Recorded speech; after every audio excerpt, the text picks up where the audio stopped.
Hi everyone, welcome back to Webtech Tutorial. In today's video, I'm going to be showing you how to unblock someone on Plex.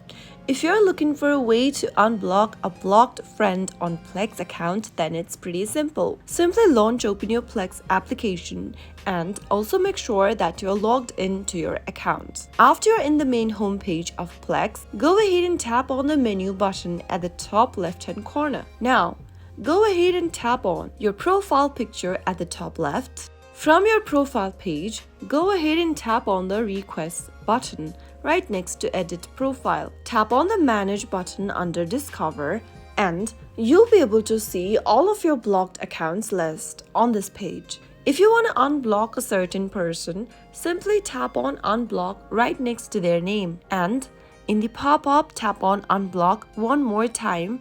And unblocking the person will also allow them to search for you and send you friend requests. So make a wise choice over here.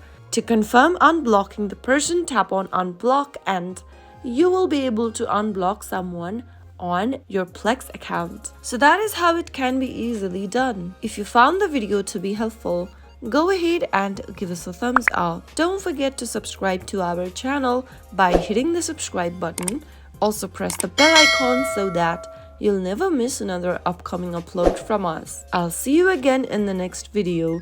Goodbye till then.